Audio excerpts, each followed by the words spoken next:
السلام عليكم ورحمة الله وبركاته. الحمد لله رب العالمين، والصلاة والسلام على سيد الأنبياء والمرسلين وعلى آله وصحبه أجمعين. أما بعد، فأعوذ بالله من الشيطان الرجيم. بسم الله الرحمن الرحيم. لله ملك السماوات والأرض، يخلق ما يشاء، يهب لمن يشاء إناثا ويهب لمن يشاء الذكور أو يزوجهم ذكرانا وإناثا ويجعل من يشاء عقيما. وعن عبد الله بن مسعود رضي الله تعالى عنه أنه قال: قال رسول الله صلى الله عليه وسلم: يا معشر الشباب، من استطاع منكم الباءة فليتزوج، فإنه أغض للبصر وأحصن للفرج، ومن لم يستطع فعليه بالصوم فإنه له وجاء. رواه البخاري ومسلم، أو كما قال عليه الصلاة والسلام. صدق الله العظيم وصدق ما قال رسوله النبي الكريم، ونحن على ذلك لمن الشاهدين والشاكرين، والحمد لله رب العالمين. رب اشرح لي صدري ويسر لي أمري واحلل عقدة من لساني يفقه قولي. اللهم اجعلنا من الذين آمنوا وعملوا الصالحات وتواصوا بالحق وتواصوا بالصبر. আলহামদুলিল্লাহ, আল্লাহ সুবহানাহু ওয়া তাআলা লাখো কোটি শুকরিয়া যে মহান রব্বুল আলামিন আমাকে আপনাকে সুস্থ রেখে দুনিয়ার সমস্ত ঝামেলা থেকে ফারেক করে সে রহমতের চাদরে আবৃত করে পবিত্র জুমার দিনে জুমার সালাত আদায় করার জন্য আল্লাহর ঘর মসজিদে আসার তৌফিক দিয়েছেন। যে রব্বুল আলামিন আমাদেরকে তৌফিক দিয়েছেন, সেই সত্তার কৃতজ্ঞতা জ্ঞাপনার্থে আমরা সকলেই কালিমাতুশ শুকর আদায় করি। সকলে বলি আলহামদুলিল্লাহ। আলহামদুলিল্লাহ। আমরা আলোচনা করছিলাম, গত জুমায় আমরা আলোচনা করেছিলাম নবজাতকের জন্য করণীয় কি। যে সন্তান পৃথিবীতে আসবে বা এসেছে, সদ্যভূমিষ্ঠ সন্তানের জন্য ইসলামের নির্দেশনা কি, ইসলাম কি নির্দেশনা আমাদেরকে দান করে, আর আমরা কি করি, এ বিষয়ে আমরা কিছু আলোকপাত আলহামদুলিল্লাহ গত জুমায় আমরা করেছি। আল্লাহ পাক তৌফিক দান করলে আজকেও আমরা একই টপিকের উপরে আমরা কিছু আলোকপাত রাখতে চাই, কোরআন এবং সুন্নাহর আলোকে। আল্লাহ পাক যেন আমাদের সবাইকে সহি কথা বলা, সহি কথা শ্রবণ করা, সে অনুপাতে আমল করা তৌফিক দান করেন, আমিন। সন্তান লাভের বৈধ পন্থা হচ্ছে বিবাহ। বিবাহ একটি ধর্মীয় সামাজিক রীতি, একটি বিধান। বিবাহের মাধ্যমেই আমরা সন্তান লাভ করি বৈধ পন্থায়। একমাত্র বৈধ পন্থা হচ্ছে বৈবাহিক বন্ধনে আবদ্ধ হওয়া। বিবাহ এটি খুব সহজ ব্যাপার, কিন্তু আমরা আমাদের জীবনে, আমাদের দৈনন্দিন জীবনে এটিকে আমরা খুব দুরূহ বানিয়ে ফেলেছি, খুব কঠিন বানিয়ে ফেলেছি। এর আনুষঙ্গিক এত বিষয়ের সাথে অ্যাড করে ফেলেছি, যোগ করে ফেলেছি, যে এখন বিয়েটা একটা ভীতিকর, আমাদের বিশেষ করে যারা মধ্যবিত্ত ফ্যামিলির সন্তান বা যারা একটু গরিব, এদের জন্য একটা ভীতিকর পরিস্থিতি তৈরি করে, একটা ভীতিকর ব্যাপার হয়ে দাঁড়িয়েছে।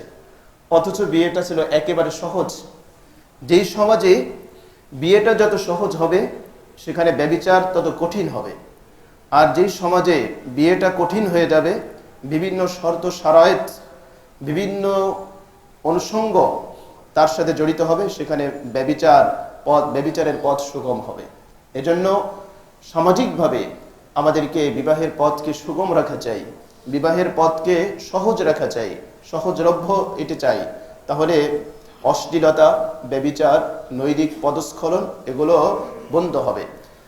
সহিহ বুখারী মুসলিমের হাদিস, আব্দুল্লাহ ইবনে মাসউদ রাদিয়াল্লাহু তাআলা আনহু থেকে বর্ণিত। তিনি বলেন, বিশ্বনবী সাল্লাল্লাহু আলাইহি ওয়াসাল্লাম ইরশাদ করেছেন, ইয়া মা'শারাশ শাবাব, হে যুব সম্প্রদায়, মান ইসতাতা'a মিনকুমুল বাআ, তোমাদের মধ্য থেকে যারা বিয়ে করতে সক্ষম, ফালইয়াতাযাওয়াজ, তারা যেন বিয়ে করে নেয়। এই হাদিসের ভিতরে রাসূল সাল্লাল্লাহু আলাইহি ওয়াসাল্লাম বিয়ের দুইটি উপকারিতা উল্লেখ করেছেন। ফাইন্নাহু আগাদ্দু লিল বাসার ওয়া আহসানু লিল ফারাজ। রাসূল বললেন, বিয়ের মাধ্যমে তোমাদের দৃষ্টি অবনত হবে। বিয়ে করার মাধ্যমে দৃষ্টিশক্তি হেফাজত করা তোমার জন্য সহজ হবে। বিয়ের মাধ্যমে দৃষ্টিকে পবিত্র রাখতে পারবে, যেখানে যেই জিনিসগুলো দেখতে আল্লাহ পাক নিষেধ করেছেন, যাদের দিকে তাকাতে নিষেধ করেছেন, সেগুলো থেকে দৃষ্টিকে ফিরিয়ে রাখা, দৃষ্টি হেফাজত করা, এগুলো তোমাদের জন্য সহজ হবে। ওয়া আহসানু লিল ফারাজ, তোমাদের লজ্জাস্থান তোমরা হেফাজত করতে পারবে, তোমাদের জীবন পবিত্র হবে, তোমাদের আত্মা পবিত্র হবে। অন্যতম দুটি ফায়দার কথা রাসূল এই হাদিসের ভিতরে বলে দিলেন যে বিয়ের মাধ্যমে তোমাদের এই দুটি ফায়দা হবে। বিবাহের উপকারিতা আমরা ভিন্ন শিরোনামে ইনশাআল্লাহ আলোচনা করব, তো আজকে আমাদের ওইটা আলোচ্য বিষয় নয়। এরপরে রাসূল বললেন, ওমান লাম ইয়াস্তাতি', কোনো ব্যক্তি যদি বিয়ে করতে সক্ষম না হয়, যুবক যৌবনে পদার্পণ করেছে, টকবগে যুবক, বিয়ে করা দরকার, কিন্তু স্ত্রীর ভরণ পোষণ দেওয়ার মতো তার কোনো সামর্থ্য নেই, তার যদি অভিভাবক থাকে ধনাঢ্য সচ্ছল, তাহলে নিঃসন্দেহে তারা সহায়তা করবে। যদি এমন কেউ না থাকে, যুবক তার বিয়ে করা দরকার, বিয়ে করতে পারে না, রাসূল তার জন্য দ্বিতীয় অপশন, দ্বিতীয় টিকা, দ্বিতীয় ডোজের ব্যবস্থা রেখেছেন। রাসূল বললেন, ফাইন্নাহু ফারিহি বিসসাওম, সে রোজা রাখবে, সিয়াম সাধনা করবে। ফাইন্নাহু লাহু বিজাউন, এই রোজা হচ্ছে তার ঢাল স্বরূপ, তাকে অশ্লীলতার পথে পরিচালিত হতে এই রোজা তাকে বাধা দিবে। এ হলো রাসূল সাল্লাল্লাহু আলাইহি ওয়াসাল্লামের নির্দেশনা। কাজেই ছেলে মেয়ে যখন বয়সে উপনীত হবে, প্রাপ্তবয়স্ক হবে, তখন অভিভাবক যারা রয়েছে আমাদের উচিত হলো তাদের বৈবাহিক বন্ধনে আবদ্ধ করে দেওয়া। এটা অভিভাবকদের উপরে অপরিহার্য একটি দায়িত্ব এবং কর্তব্য। কোনো সন্তান যদি প্রাপ্তবয়স্ক হয়, তার বিবাহের দরকার হয়, আর অভিভাবক যদি অহেতুক বিলম্ব করে, এই সন্তান যদি কোনো পাপাচারে লিপ্ত হয়, তাহলে তার পাপের বোঝা কিন্তু অভিভাবকের উপরও বর্তাবে, তাকে কিন্তু দায়িত্ব নিতে হবে। এ দায় শুধুমাত্র ওই সন্তানের উপর নয়, সন্তান তো গুনাহগার হবেই, সাথে সাথে যারা অভিভাবক আমরা রয়েছি আমাদেরকেও গুনাহগার হতে হবে। কাজে এই বিষয়টা আমরা খুব গভীরভাবে উপলব্ধি করি। আমাদের সমাজে যে বিবাহটা হয়, যে বিবাহের মাধ্যমে আমরা সন্তান লাভ করি, এই বিবাহের যে বিসমিল্লাহ শুরুটা হয়, গত জুমায় আমরা পাত্রী নির্বাচন সম্পর্কে আমরা কিছু কথা বলেছিলাম। তো বিবাহের যে কালচার, আমরা যে বিবাহ অনুষ্ঠানটা হয়, এই অনুষ্ঠানে আমরা এখন কি করি? আসলে আমরা প্রত্যেকে আমরা কামনা করি যে আমাদের সন্তানটা ভালো হবে, আদর্শবান হবে, সৎ হবে, ভবিষ্যৎ জীবনে আমাদের মাথা উঁচু করবে। পিতামাতা হিসেবে আমরা প্রত্যেকে এমনটি কামনা করি, কিন্তু ভিতটা রচনা করি কিভাবে? বিসমিল্লাহ তো গলদ থেকে যায়, গোড়ায় আমরা গলদ রেখে ফেলি। বিবাহ বন্ধন, বিবাহের যে অনুষ্ঠানগুলো হয়, আমরা একটু যদি তলিয়ে দেখি, একটু যদি এক্সপ্লেন করতে চাই, তাহলে দেখি এই অনুষ্ঠানগুলো আসলে আমরা কি করি। অনেক ধার্মিক ফ্যামিলি আলহামদুলিল্লাহ 5 ওয়াক্ত সালাত আদায় করে, পর্দা করে, কিন্তু বিবাহের অনুষ্ঠানে গেলে মনে হয় এখানে ইসলামের কোনো বিধিবিধান, কোনো অনুশাসন, কোনো কিছুরই প্রয়োজন হয় না। তাদের ভাব দেখলে এমন অবস্থা যে শয়তানও লজ্জা পেয়ে যায়। এমন কালচার বা এমন কিছু সংস্কৃতি আমরা আমদানি করে ফেলেছি, যেগুলো আসলে আদৌ মুসলিম হিসেবে, মুমিন হিসেবে এগুলো পালন করার কোনো সুযোগ আমাদের নেই। আমরা কিন্তু গুনাহগার হচ্ছি। বিবাহে কে কত খরচ করতে পারে, আর খরচের নতুন নতুন আইটেম, নতুন নতুন পন্থা এটা উদ্ভাবিত হচ্ছে।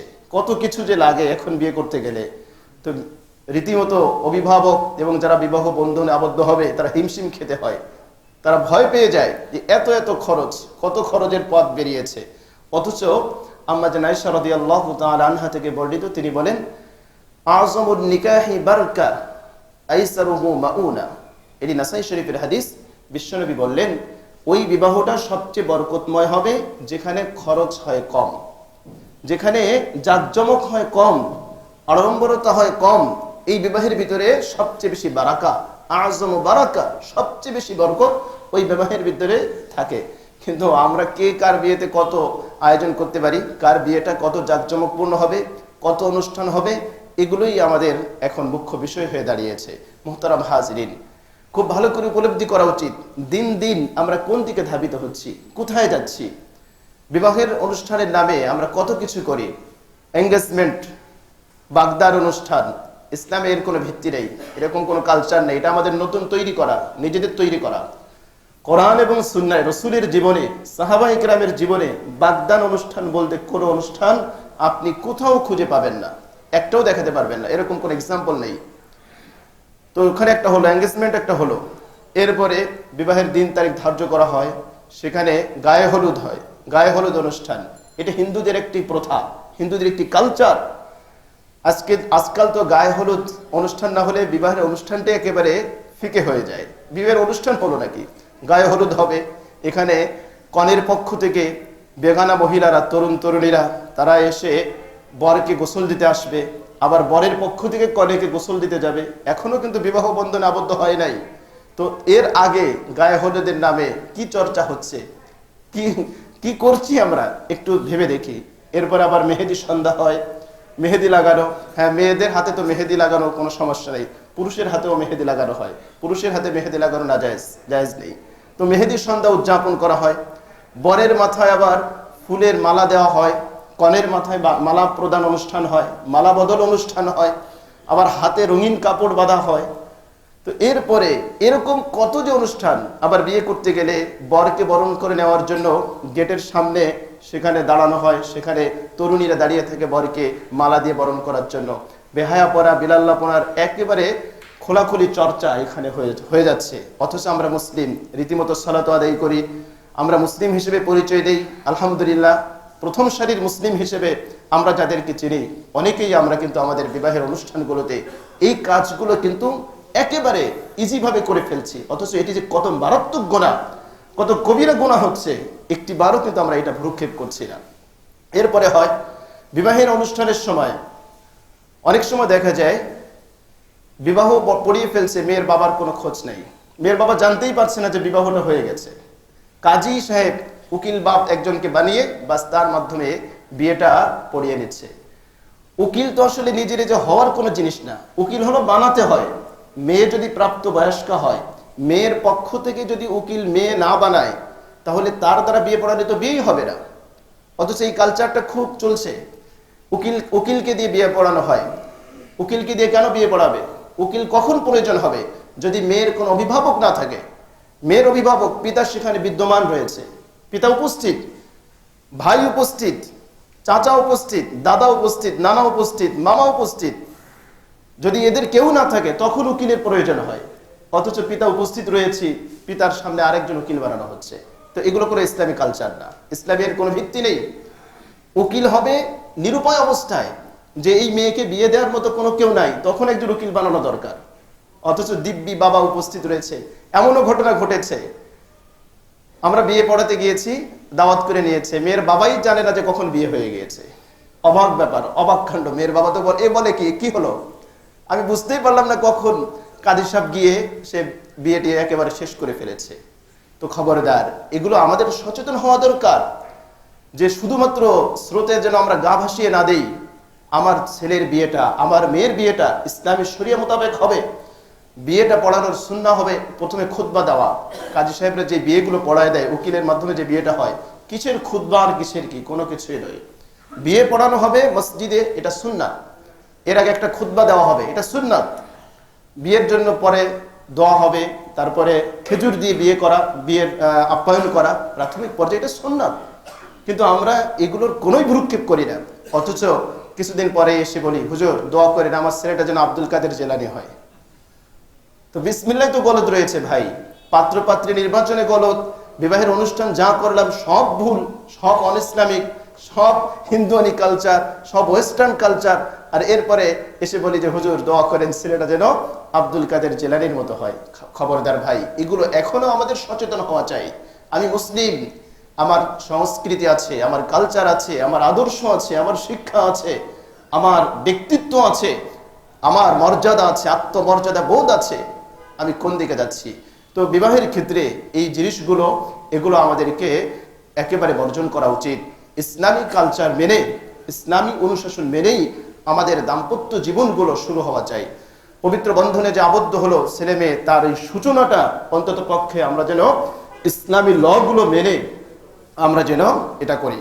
এগুলো বিয়ে বন্ধন। আমরা আলোচনা করেছিলাম গত জুমায়, সন্তানকে সবচেয়ে বড় শত্রু শয়তানের অ্যাটাক থেকে, আক্রমণ থেকে বাঁচানোর জন্য রাসূল সাল্লাল্লাহু আলাইহি ওয়াসাল্লাম কিছু প্রতিরোধ ব্যবস্থা দিয়েছেন, যেটি আমরা আলোচনা করেছিলাম গত জুমায়।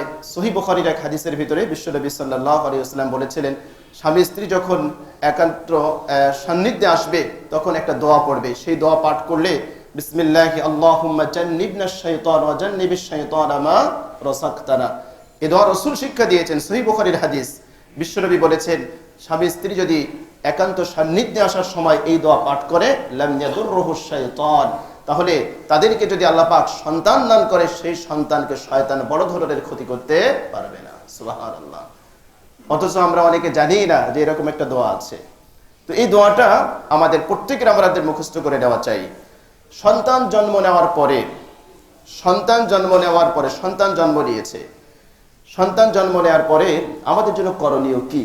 আমরা এই ক্ষেত্রে কোরআন এবং সুন্নায় দুটো নির্দেশনা পাই। একটা নির্দেশনা পাই সূরা আলে ইমরানের ভিতরে।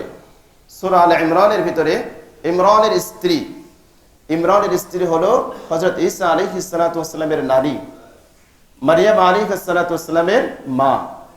যখন সন্তান, অনেক লম্বা ঘটনা, ওদিকে আমরা যাচ্ছি না, সন্তান হচ্ছিল না তাদের, তো এক পর্যায়ে যখন তার গর্ভে সন্তান আসলো, তিনি মান্যত করেছিলেন যে সন্তানকে বাইতুল মুকাদ্দাসে তিনি ওয়াকফ করে দিবেন। তদানীন্তন সমাজ ব্যবস্থায় এটা বৈধ ছিল। এরপরে যখন সন্তান জন্ম নেওয়ার পরে তিনি বললেন, ওয়াইন্নী সাম্মাইতুহা মারইয়াম ওয়াইন্নী উঈদুহা বিকা ওয়া যুররিয়াতাহা মিনাশ শাইতানির রাজীম। ঈসা আলাইহিস সালাতু ওয়াস সালামের নানী দোয়া করতেছেন, সন্তান যখন জন্ম নিয়েছে, জন্ম নেওয়ার পরে দোয়াটা আল্লাহ পাক পছন্দ করেছেন, এজন্য পবিত্র কোরআনে কারীমের ভিতরে উম্মতে মুহাম্মাদীর জন্য আল্লাহ পাক এই দোয়াটা শিক্ষণীয় হিসেবে সূরা আলে ইমরানের ভিতরে সন্নিবেশিত করে দিয়েছেন। কি দোয়া করেছেন? ওয়াইন্নী সাম্মাইতুহা মারইয়াম, তিনি বলছেন যে আমি এর নাম রাখলাম মারইয়াম। ওয়াইন্নী উঈদুহা বিকা ওয়া যুররিয়াতাহা মিনাশ শাইতানির রাজীম, আয় আল্লাহ, আমি এই সন্তানকে এবং তার ভবিষ্যৎ প্রজন্মকে শয়তানের থেকে রক্ষা করার জন্য তোমার আশ্রয় প্রার্থনা করছি। দোয়াটা করেছেন কে? ঈসা আলাইহিস সালাতু ওয়াস সালামের নানী মারইয়াম আলাইহিস সালাতু ওয়াস সালামের মা। আল্লাহ পাক দোয়া কেমন কবুল করেছেন যে মারইয়ামের গর্ভে আল্লাহ পাক হযরত ঈসা আলাইহিস সালাতু ওয়াস সালামকে দান করেছেন। তো যাই হোক, এই একটা দোয়া। সহিহ বুখারীর ভিতরে আব্দুল্লাহ ইবনে আব্বাস রাদিয়াল্লাহু তাআলা আনহুমা থেকে আরেকটি দোয়া পাই, যেই দোয়াটি রাসূল সাল্লাল্লাহু আলাইহি সাল্লাম তার দুই নাতনি হাসান এবং হুসাইন রাদিয়াল্লাহু তাআলা আনহুমা তাদের জন্য করেছিলেন। তো এই দোয়াটা যে জন্মের সাথে সাথে করেছেন এরকম বোঝা যায় না, এই দোয়াটা কিছুদিন পরেও করা যায়। রাসূল কি দোয়া করেছেন? রাসূল সাল্লাল্লাহু আলাইহি ওয়াসাল্লাম দোয়া করেছিলেন, এই হাসান এবং হুসাইন রাদিয়াল্লাহু তাআলা আনহুমা তাদেরকে সামনে নিয়ে দোয়া করতেছেন, উঈজুকুমা, তিনি আল্লাহর কাছে বলতেছিলেন, হে আল্লাহ, উঈজুকুমা, এই দুই সন্তানকে আমি তোমার আশ্রয় প্রার্থনা করছি, বিকালিমাতিল্লাহি তাম্মা মিন কুল্লি শাইতানিন ওয়া হাম্মা ওয়া মিন কুল্লি আইনিন লাম্মা। এই হলো দোয়াটি। হে আল্লাহ, আমি এই দুই সন্তানকে শয়তানের আক্রমণ থেকে তোমার আশ্রয় চাচ্ছি এবং প্রত্যেক কুদৃষ্টি থেকে আমি তোমার আশ্রয় কামনা করছি। সন্তান, বাচ্চা, ছোট বাচ্চাদের চোখ বেশি লাগে, চোখ লাগা, এটা সত্য। রাসূল এই চোখ লাগা থেকে সন্তানদের জন্য দোয়া করেছেন। তো উঈজুকুমা, এখানে দুই দ্বিবচন ব্যবহার করা হয়েছে। আপনাকে আরবিতে করতে হবে এটা জরুরি না। সন্তান জন্ম নেওয়ার পরে আপনি সন্তানকে নিয়ে আপনি আল্লাহর কাছে দোয়া করতে পারেন। আপনার ছেলে হোক, আপনার মেয়ে হোক, আপনার নাতি হোক, নাতনি হোক, যে কেউ হোক না কেন, আপনি এই সন্তানকে নিয়েই আল্লাহর কাছে আশ্রয় চাবেন। আমাদের চিরশত্রু, সবচেয়ে বড় শত্রুকে? শয়তান। শয়তান, এই শত্রুতা শুরু হয়েছে জান্নাত থেকে, একেবারে জান্নাতে যাওয়া পর্যন্ত সে আমাদের সাথে শত্রুতা করবে। এ হলো সবচেয়ে বড় শত্রু। মানুষ চরম শত্রু হতে পারে না। আজকে অমুকে আপনার শত্রু, কালকে সে আপনার বন্ধু হয়ে যেতে পারে, কিন্তু শয়তান সে কখনোই আপনার বন্ধু হবে না। সে হলো সবচেয়ে বড় শত্রু, প্রকাশ্য শত্রু, মহান শত্রু, এমন শত্রু যে সে তার শত্রুতা কখনোই থামবে না। এজন্য সন্তান জন্ম নিলে এই আশ্রয় প্রার্থনা করা। সন্তান জন্ম নেওয়ার পরে আমরা যখন কেউ আমাদেরকে সংবাদ দেয় যে বন্ধু আমার একটা সন্তান জন্ম নিয়েছে, আমরা প্রথমে কি বলি? ছেলে না মেয়ে? প্রথম প্রশ্নই হলো ছেলে না মেয়ে। যদি না বলতে চাই, বারবার পেড়াপিড়ি করি যে ছেলে না মেয়ে, কিরে তোর কি হয়েছে, তুই তো কিছুই বললি না, ইত্যাদি ইত্যাদি। তো প্রথম প্রশ্নই হলো সন্তান ছেলে না মেয়ে। এটা আসলে ঠিক না। আদাবুল মুফরাদ নামে একটি কিতাব লিখেছেন ইমাম বুখারী রাহিমাহুল্লাহ। কাসির ইবনে উবাইদ রাদিয়াল্লাহু তাআলা আনহু থেকে বর্ণিত, তিনি বলেন আম্মা জান আয়েশা রাদিয়াল্লাহু তাআলা আনহা তার কাছে যখন কোনো সংবাদ পৌঁছতো যে অমুকের একটা সন্তান জন্ম নিয়েছে, তিনি জিজ্ঞেস করতেন সন্তান কি সুস্থ আছে? যদি বলা হতো হ্যাঁ সন্তান সুস্থ, বিকলাঙ্গ না, সন্তান পঙ্গু না, তিনি বলতেন আলহামদুলিল্লাহি রাব্বিল আলামিন। দোয়াটা কে করেছেন? আম্মা জান আয়েশা রাদিয়াল্লাহু তাআলা আনহা। তো সন্তান যে কত বড় একটি নিয়ামত ওই ব্যক্তি বুঝে যার সন্তান নাই। আপনার তো সন্তান আছে, এই জন্য আপনি বুঝতে পারেন না যে আসলে সন্তান কত বড় নিয়ামত। এজন্য সংবাদ যখনই আসবে আপনি কি করবেন? শুকরিয়া আদায় করবেন, যারই সন্তান হোক, আলহামদুলিল্লাহি রাব্বিল আলামিন। এই দোয়াটি আমরা প্রত্যেকেই করব। যখনই যে কেউ আমাদেরকে সন্তান সুসংবাদ দিবে, সন্তান জন্মের সংবাদ দিবে, আমরা এটা বলবো। সন্তানের সংবাদ দেওয়ার ক্ষেত্রে আমাদের একটা তো গেল যে আগেই আমরা জিজ্ঞেস করি যে ছেলে নাকি মেয়ে, এটা আমাদের প্রথম প্রশ্ন হয়। অথচ আমাদের সন্তানের সুসংবাদ শোনার সাথে সাথে আল্লাহ পাকের শুকরিয়া আদায় করা চাই। অনেক ক্ষেত্রে ছেলের সংবাদ শুনলে আমরা যতটা আনন্দিত হই, মেয়ের সংবাদ শুনলে আমরা ততটা আনন্দিত হই না। মেয়ের সংবাদ শুনলে অনেক ক্ষেত্রেই অভিভাবক যারা আছে, পিতা আছে, দাদা আছে, নানা আছে, চেহারাটা মলিন হয়ে যায়। এগুলো তো চরম জাহালাত। জাহিলি যুগের মানুষ, তাদের অবস্থা এমন ছিল যে সন্তান যদি কন্যা সন্তান জন্মের সুসংবাদ তাদেরকে দেওয়া হতো, সূরা নাহলের ভিতরে বিস্তারিত আলোচনা আলাপ করেছেন, তখন তাদের চেহারাটা কালো হয়ে যেত, মলিন হয়ে যেত। সন্তানকে কি সে জীবিত রাখবে নাকি জীবন্ত প্রথিত করে দিবে, সে কওম থেকে লজ্জায় মুখ লুকাতো, ইত্যাদি ইত্যাদি। কি সেই জাহালাতকে আবার আমাদের উপর চেপে বসলো যে কন্যা সন্তান জন্মের সুসংবাদ দেওয়া হয়েছে আর আমার চেহারাটা কালো হয়ে গেছে? এটা কেমন কথা? সন্তান দেওয়ার মালিক কে? আল্লাহ সুবহানাহু ওয়া তাআলা। সন্তান কন্যা হোক আর পুত্র হোক, কোন সন্তানের ভিতরে কল্যাণ আছে এটা আমি আপনি জানি না। এজন্য যে কোনো সন্তানই আমাদের জন্য কল্যাণকর হতে পারে, যে কোনো সন্তানই আমাদের জন্য পরীক্ষা হতে পারে। সো আল্লাহ পাকের শুকরিয়া আদায় করব। আমরা অনেকে চিন্তা করি যে কন্যা সন্তান জন্ম নিয়ে যদি নেয়, পুত্র সন্তান যদি না থাকে, তাহলে আমাদের বংশের প্রদীপকে জ্বালাবে, বাতিকে জ্বালাবে, সিলসিলাকে ঠিক রাখবে। কত যে কুসংস্কার! আপনার মৃত্যুর পরে আপনার চিন্তা করা উচিত, আমার চিন্তা করা উচিত, আমার কবর আযাব মাফ হবে কিনা, এমন আমল আমি করতে পেরেছি কিনা যে আমি কবরের ঘাটি পার হতে পারবো কিনা, আমি জান্নাতি হব নাকি জাহান্নামী হব। এটা হলো আমাদের প্রথম চিন্তা থাকা উচিত। তো আমার মৃত্যুর পরে কে আমার বাতি জ্বালালো আর কে প্রদীপ জ্বালালো, এই চিন্তা করার ফুরসত আমার কোথায়? হতে পারে মেয়ে সন্তানের মাধ্যমেই আল্লাহ পাক আপনাকে জান্নাত দিতে পারে।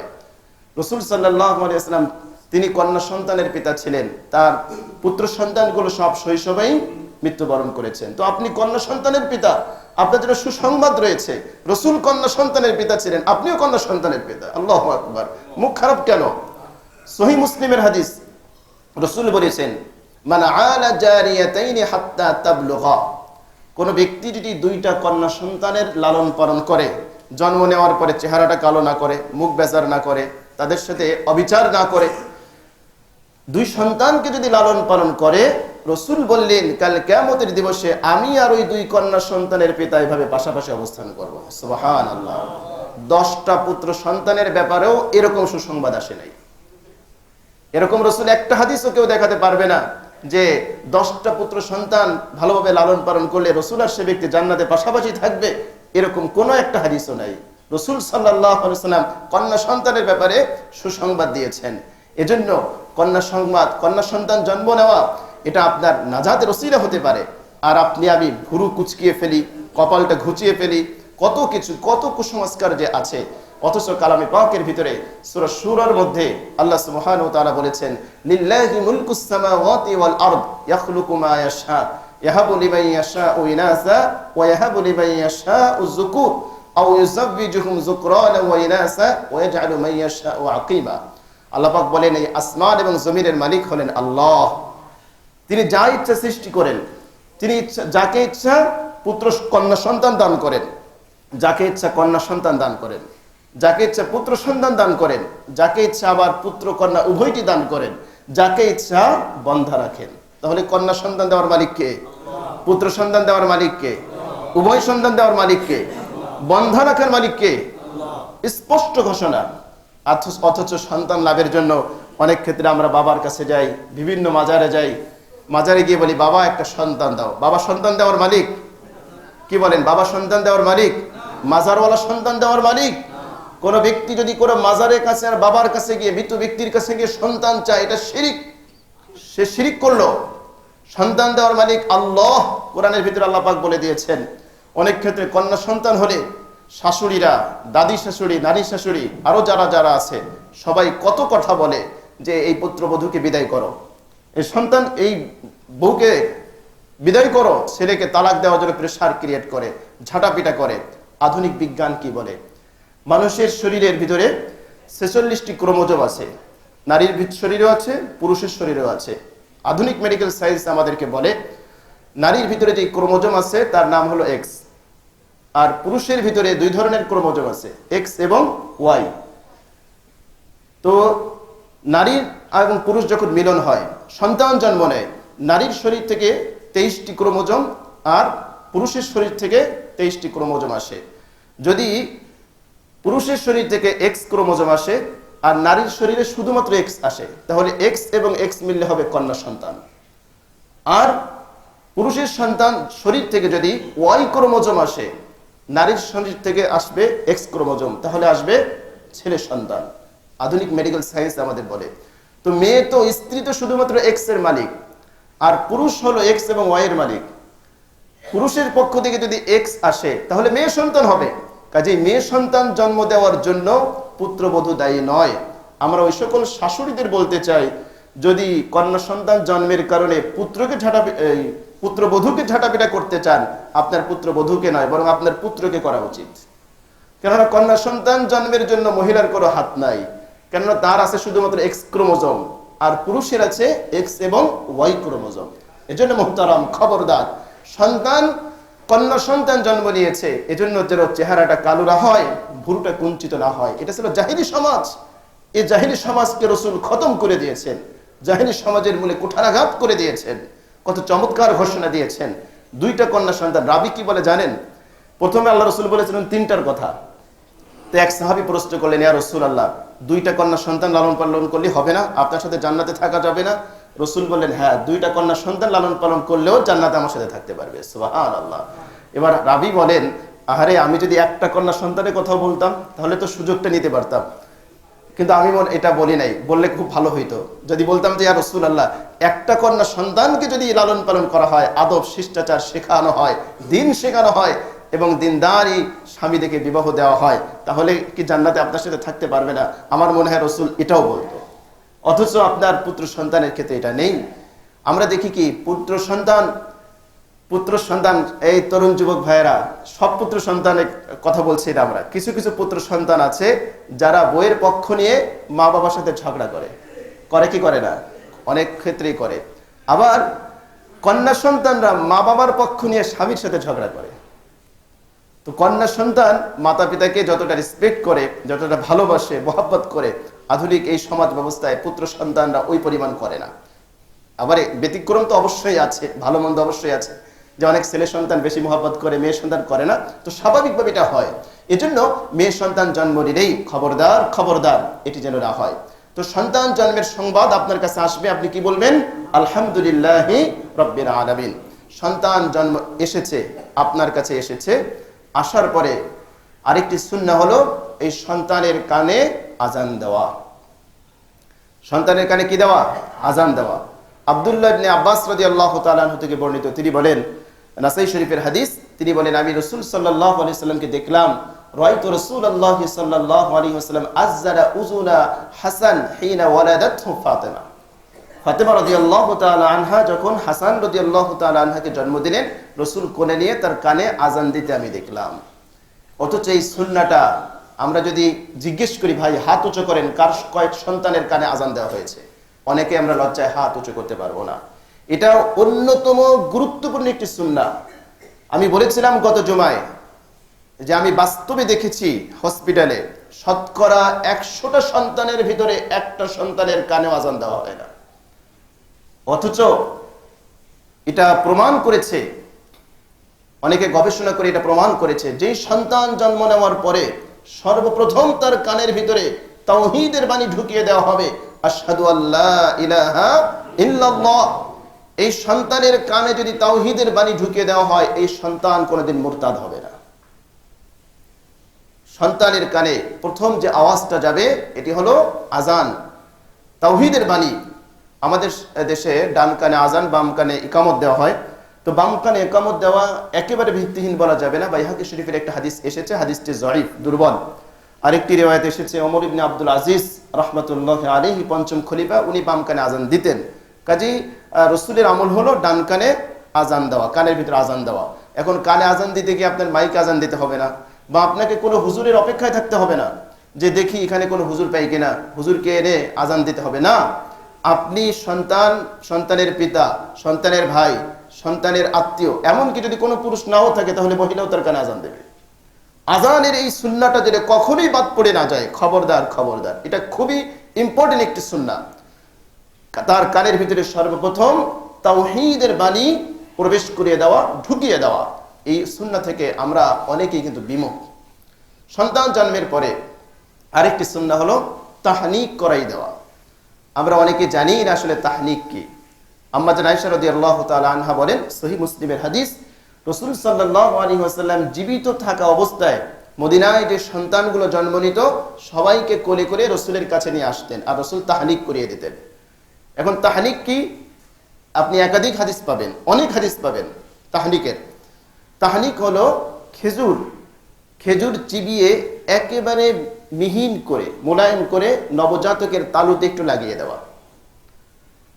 তো রাসূল সাল্লাল্লাহু আলাইহি ওয়াসাল্লাম এই সুন্নাহটার উপর আমল করেছেন। এই তাহনিক আমরা হয়তো শতকরা 99% মানুষই আমরা আমল করি না। এটা একটা অন্যতম গুরুত্বপূর্ণ আমল, এটা আমাদের করা চাই। যদি তাহনিক করার হিকমা হলো যে যদি কোনো বুজুর্গ ব্যক্তি পাওয়া যায়, ভালো আলেম পাওয়া যায়, সর্বপ্রথম তার লালাটা যাতে এই সন্তানের জিহ্বায় লাগে, যাতে করে এই সন্তানের প্রথম যে খাবারটা যাচ্ছে এটা একটি ভালো মানুষের লালা মিশ্রিত খাবার যাচ্ছে। তো অনেক ক্ষেত্রে ডাক্তাররা এটা নিষেধ করতে দেয় না, কিন্তু এটা রাসূলের অন্যতম একটি সুন্নাহ। মদিনার সমস্ত সন্তানদের তাহনিক, যেই সন্তানগুলো আশেপাশে জন্ম নিত রাসূলের কাছে নিয়ে আসা হতো, রাসূল সাল্লাল্লাহু আলাইহি ওয়াসাল্লাম তাহনিক করিয়ে দিতেন। কাজে এটা গুরুত্বপূর্ণ একটি সুন্নাহ, এই সুন্নাহটা আমাদের আমল করা চাই। আরেকটি সুন্নাহ হলো সন্তান জন্মের পরে পিতা সন্তানের জন্য কল্যাণের দোয়া করবে। এক তো দোয়া গিয়েছে, সেটা হলো শয়তানের আশ্রয় থেকে বাঁচিয়ে রাখার দোয়া। মুআবিয়া ইবনে কুররা রাদিয়াল্লাহু তাআলা থেকে বর্ণিত একজন সাহাবী, তার একটা আমল পাওয়া যায়, আদাবুল মুফরাদ, ইমাম বুখারীর কিতাব, তার ভিতরে এসেছে। তিনি বলেন যে আমার যখন সন্তান জন্ম নিল আমি সবাইকে দাওয়াত দিলাম, সবাই এসে আমার সন্তানের জন্য দোয়া করেছে, কিন্তু আমি যা চাচ্ছিলাম যে আমার সন্তানের জন্য স্পেশাল কিছু দোয়া করতে, এই দোয়াটা কেউ করে নেই।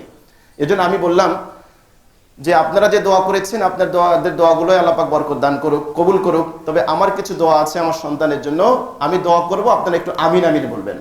তো উনি ওনার সন্তানের জন্য বেশ কিছু দোয়া করেছেন। সন্তান তাকওয়া মুত্তাকি হবে, পরহেজগার হবে, মেধাবী হবে, কোরআন সুন্নাহর আলেম হবে, ফকিহ হবে।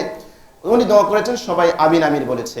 উনি বলেন, মুআবিয়া ইবনে কুররা রাদিয়াল্লাহু তাআলা আনহু, তিনি বলেন যে পরবর্তী জীবনে লাইফে আমি দেখেছি আমি আমার সন্তানের জন্য যেই যেই দোয়াগুলো করেছিলাম আল্লাহ রাব্বুল আলামিন প্রত্যেকটি দোয়াই আমার সন্তানের জীবনে প্রতিফলন ঘটিয়ে দিয়েছে। এজন্য সন্তানের জন্য কল্যাণের দোয়া করা। আরেকটি আমল হলো সন্তান জন্মের পরে সপ্তম দিনে আকিকা করা। সপ্তম দিনে সন্তানের জন্য আকিকা করা। আকিকা করার জন্য তো অনেক কুসংস্কার আমাদের সমাজে আছে। তো রাসূলের সুন্নাহ হলো বকরি দিয়ে, দুটো ছাগল দিয়ে, পুত্র সন্তানের জন্য দুটো ছাগল আর কন্যা সন্তানের জন্য একটা ছাগল। অনেকে আমরা গরু দিয়ে করি, কেউ একটা গরু একটা ছাগল করে, কেউ আবার একটা গরুর ভাগ রাখতে চায়। তো যদি আপনি সরাসরি রাসূলের সুন্নাহর উপর আমল করতে চান, ছেলের জন্য দুইটা ছাগল আর মেয়ের জন্য একটা ছাগল। এখন যদি প্রশ্ন করেন, এই তো মেয়েদের ঠকানো হয়েছে, নারীবাদীরা তো বসে থাকে ভুল ধরার জন্য, যে এখানে কি যুক্তি আছে, মেয়ের জন্য কেন একটা ছাগল দিবে?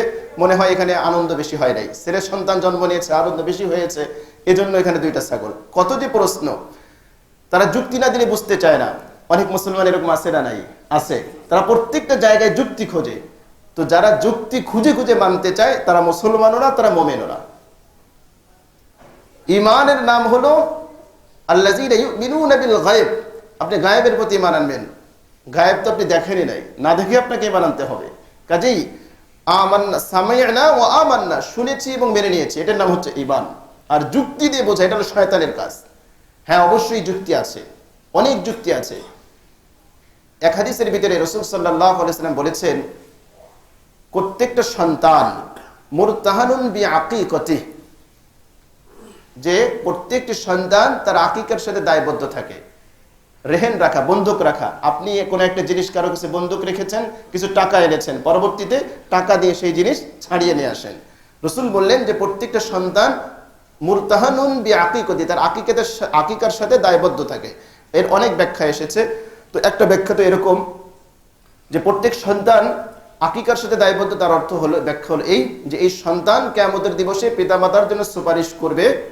যদি সন্তান তার পিতামাতা তার আকিকা করে, তাহলে এই বন্ধনটা খুলে গেল, এই সন্তান পিতামাতার জন্য সুপারিশ করতে পারবে। আর যদি আকিকা আদায় না করে, তাহলে তার জন্য সুপারিশ করবে না। আরেকটি ব্যাখ্যা হলো এই যে সন্তান দায়বদ্ধ মানে যাবতীয় বিপদ আপদের থেকে দায়বদ্ধ থাকে। সন্তানের যখন আকিকা করা হয়, আল্লাহ পাক এই বিপদ আপদ থেকে তাকে মুক্তি দান করেন। এটা একটা ব্যাখ্যা এসেছে।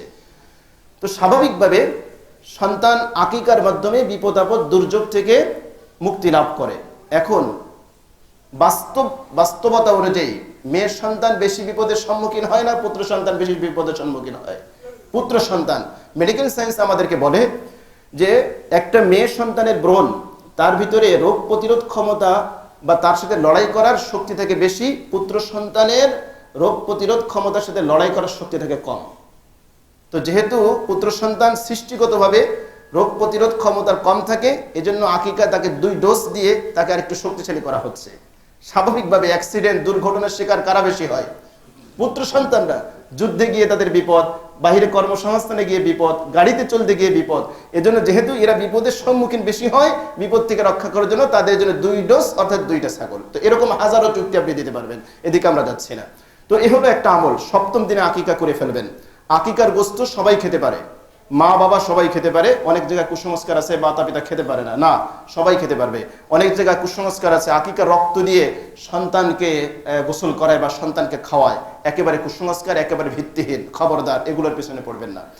7ম দিনে করতে না পারলে, হাদিসে এসেছে 14 দিনে করবেন। 14 দিনে করতে না পারলে 21তম দিনে করবেন। এরপরেও যদি করতে না পারেন, তাহলে যে কোনো দিন যে কোনো সময় করে ফেলতে পারেন। বা আপনি যদি জানেন যে আপনার পিতামাতা আপনার আকিকা করে নাই, পরবর্তী সময় আপনি আপনার আকিকা করতে পারবেন। তবে 7ম দিনে করাই হচ্ছে সুন্নাহ। 7ম দিনের আরেকটা আমল হচ্ছে, 7ম দিনে এই সন্তানের মাথার চুল ফেলে দিয়ে ওই পরিমাণ রূপা সদকা করে দেওয়া। এই সুন্নাহটা আমরা অনেকেই জানি না। রাসূল সাল্লাল্লাহু আলাইহি ওয়াসাল্লাম ফাতেমা রাদিয়াল্লাহু তাআলা আনহাকে বললেন যে তুমি তোমার সন্তানের চুল ছেঁচে ফেলো এবং ওই ওজন পরিমাণ রূপা তুমি সদকা করে দাও। তো অনেক সময় এখন ডাক্তার চুল ফেলতে নিষেধ করে দেয়। তো আপনি অনুমান করেন কত রূপার দাম একেবারে কম, সর্বোচ্চ হলে 500 টাকা 1000 টাকা হতে পারে। তো এই সুন্নাহ যেন বাদ পড়ে না যায়।